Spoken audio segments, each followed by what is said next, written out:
Hi everybody, this is Sir Pierre, back another day with another unboxing.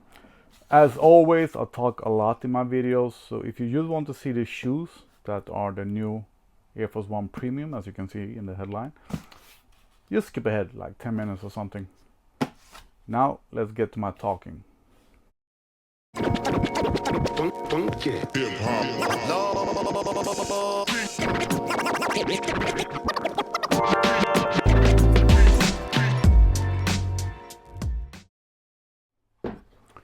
I sort of don't like the Nike Air Force One Low triple white.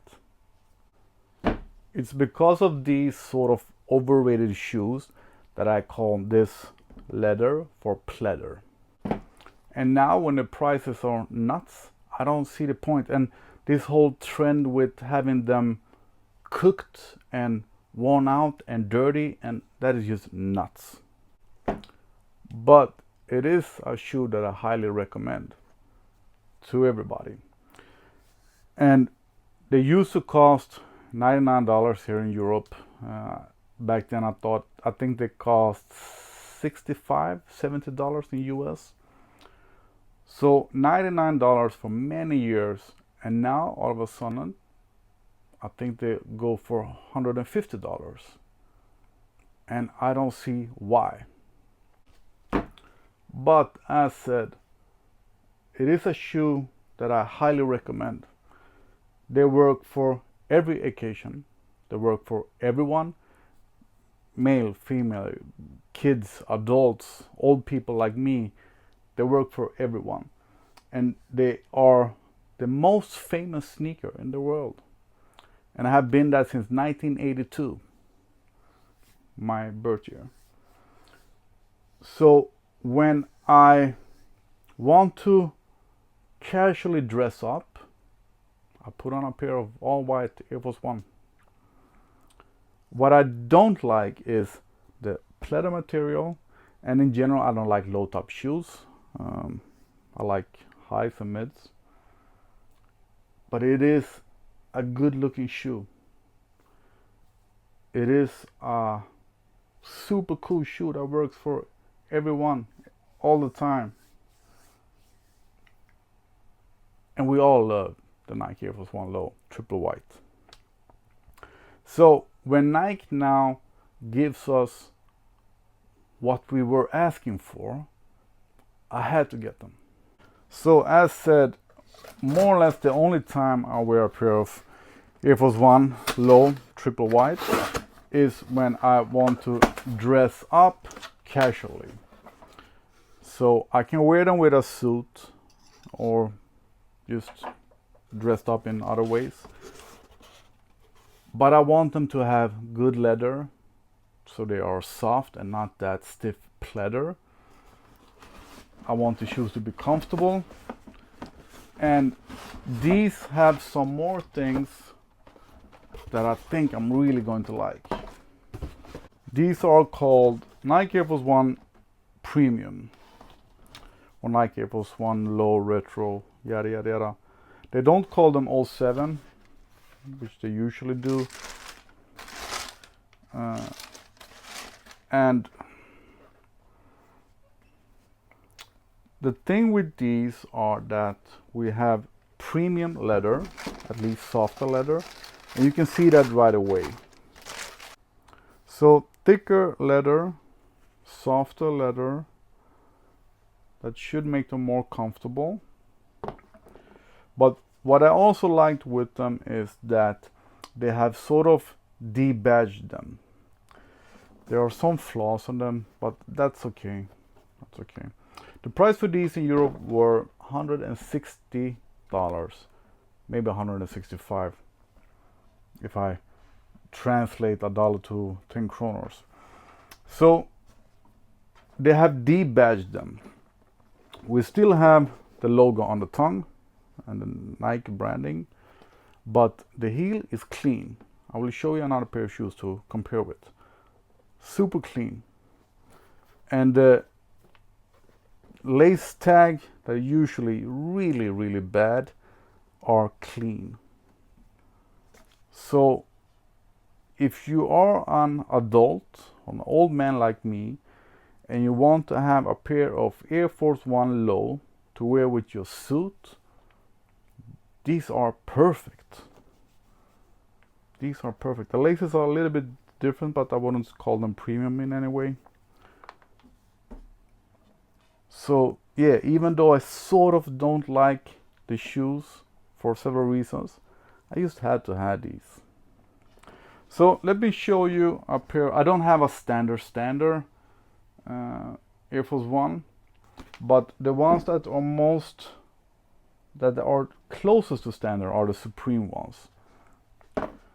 So here you see they have at least a little bit better lace lock where it says Supreme, but sometimes you have maybe it's only the mids and the highs, but sort of a rounded one that is really ugly. So here we have your standard lace tag, but just to have something to compare with, the Supreme in this case are representing a standard Air Force One. So you see, this is what I like the most. It didn't bother me at all, but to debadge it makes them look more adult and more dressed up and more suitable for wearing with a suit. Also with the lace tag, I will maybe remove it completely, but I don't dislike it. Look, brush steel, matte gray, dark gray.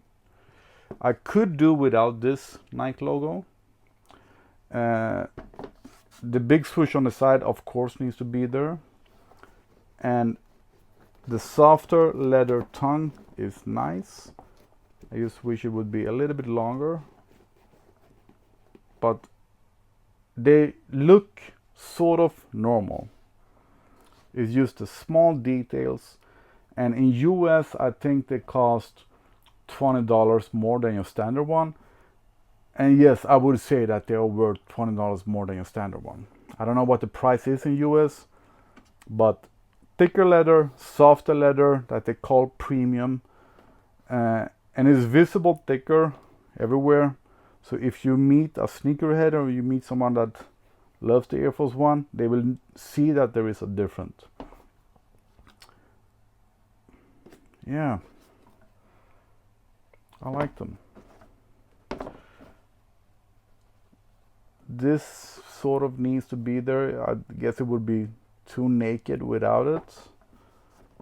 And the insole, I think, are supposed to be a little bit better. But nah, I wouldn't say so. I showed you a couple of different Air Force Ones, and some of them have premium leather as well, but not in a good way. So the one that they call clean, I think they are called. Yeah. So they have leather everywhere, and they are not comfortable for that reason. So leather inside and yeah. My favorite ones are these called Craft with the tumbled soft leather. I really like these. I should have bought more of them. And the Drake ones are actually really good. So when I'm going to wear a pair of Air Force One with a suit or whatever, I'm wearing these. I really do like them. But I think these are now my new favorite Air Force One. This is what the shoes should look like and hopefully feel like. And if you're an old man like me that still wants to wear them with a suit, it's just that the sole looks a little bit too high. So maybe the ladies will think that I have orthopedic shoes to appear taller. They really do, but do they all look like that? No. So the sole look a little bit higher. I'm gonna put them on and wear them and see how they feel. It has been raining for 4 days straight, and I don't feel like putting on a pair of brand new white Air Force Ones to take a picture or to show you. So that is another reason why I find it unnecessary to drop a new release of Air Force One all white in the autumn instead of in the summer or spring. So to at least try them on indoors, these, yes. I'm pretty sure that they are true to size. Some people say that you should go down half a size in Air Force One. I don't think so at all. Maybe because I have wide feet and sometimes want to go up half a size in like Air Jordans. But Air Force One, I think, is one of the shoes that make us say if something are true to size or not. So these and the Air Jordan ones are the originals that you go after. You compare everything else to these. I really don't like the short tongue.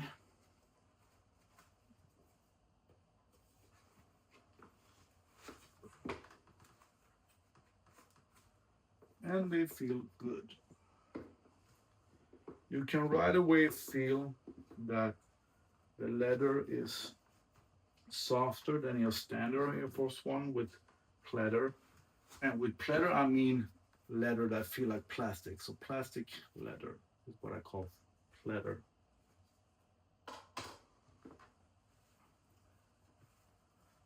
True to size, feels good.